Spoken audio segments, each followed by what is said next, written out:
5 signs that you are starting to actually trust yourself and build self-esteem.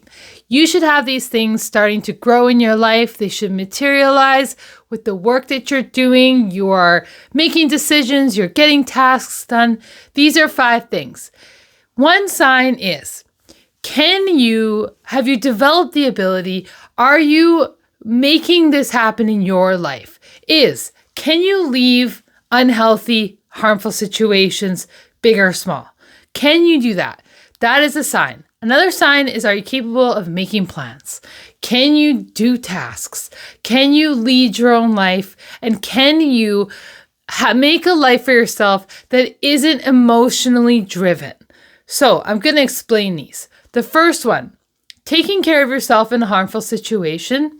If you can get to a place where you are advocating for your own safety, you are pushing through the courage, you are taking yourself from A to B when A is not good, you're going to B. You have the ability to stand up to get yourself out of situations that aren't the healthiest for you. Maybe they're harmful, whether that's just emotional, psychological, say there's a fight. It doesn't have to be a huge thing. It's just like, maybe it's time for the phone call to end. If you are in a place where you are starting to take care of yourself on that kind of level, that is a sign that you're starting to trust yourself. You're starting to listen to yourself. You're building self-esteem. You're listening and you're acting. You're taking those steps. Very good, healthy sign. Another one is making plans. A person that is not scared of commitment, that has this ready attitude, is a person that is developing self-esteem.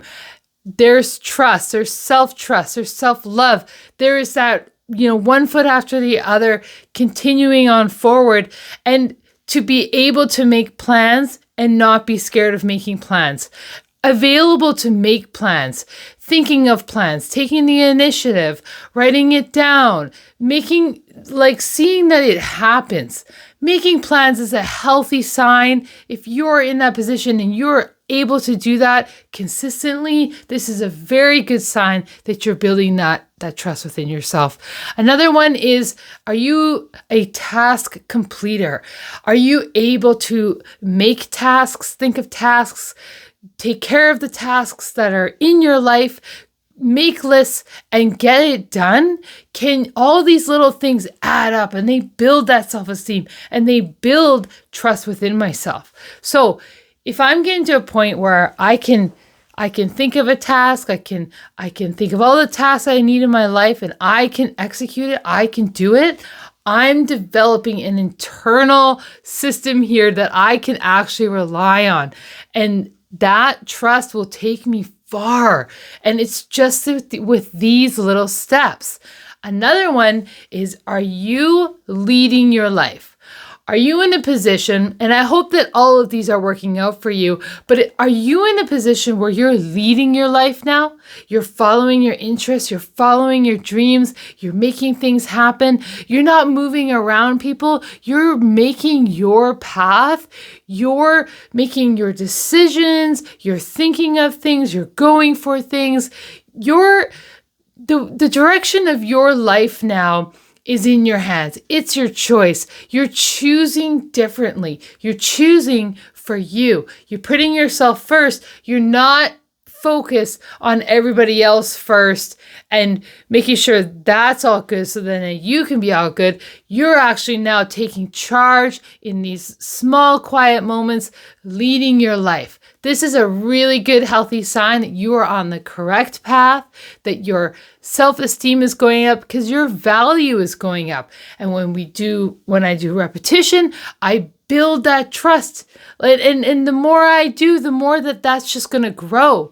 And I will get healthier and I'll get more confident and I will be able to do more things. I'll be more capable. My courage will get me through this stuff. But one thing after another, I just keep going and I keep going. Very healthy sign. Another one is not having emotions run your life.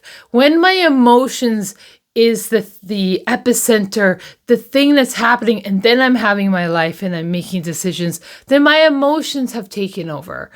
My emotions are running my life.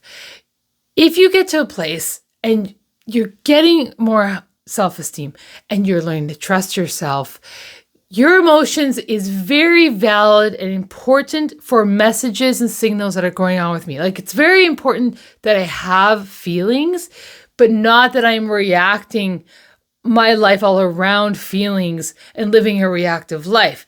Those feelings serve a purpose to let me know something about myself that's crucial for me to answer that, to listen to that, and to act upon that, but to not live an emotionally reactive life. I gain self-control, I gain pause, I become responsive, I stop getting so hurt by everything that makes me feel something, and instead I'm feeling something and then making a decision based off that feeling that I feel for me. But I have to start acknowledging and listening to that feeling.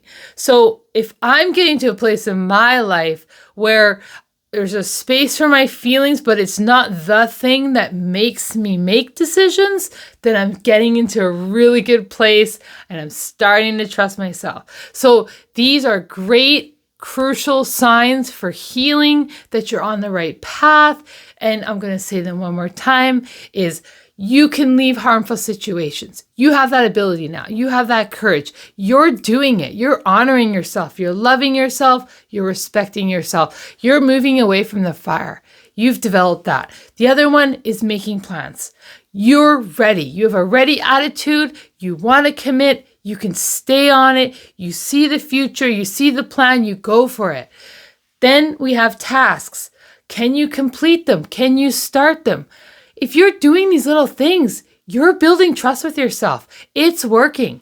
The other thing is you're starting to lead your life. You are starting to go for you're living a purpose-driven life for you, not for approval, not to keep the peace, not to make everybody else happy, but you're starting to lead the life that you want to live, that you like. You're following your dreams and desires.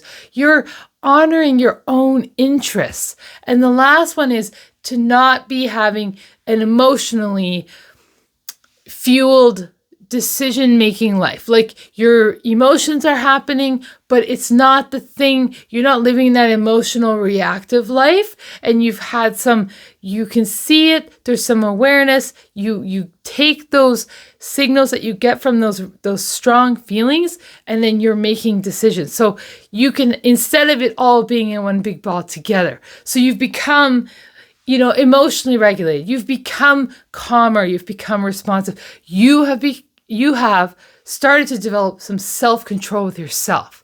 So feelings are great. They got to come through me. They got to go somewhere. I start to control where they go in a healthy way, making sure I don't hurt myself and hurt others, but just that, what is it telling me? Feel it, and then let it go, and then make my decision. And when you really start trusting yourself, decisions you gain that discernment. You can make them. And that is just the greatest sense of freedom, to just be able to make decisions.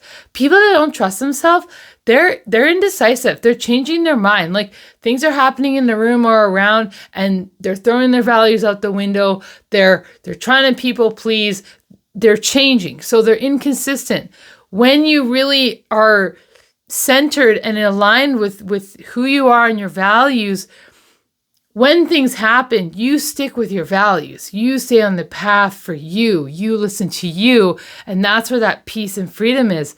It's when I go all the way off and around because of certain situations happening in my life that I get that anxiety, and I start bending and changing around people and things. So great thing to be aware of. So if you are doing these things, I think you are on the path for building trust within yourself. Your self-esteem is going up. This must feel so good if you're achieving some of these things in your life. I know that I am, and I would never go back. So thank you guys so much for being here, and continue on the journey. Okay, bye.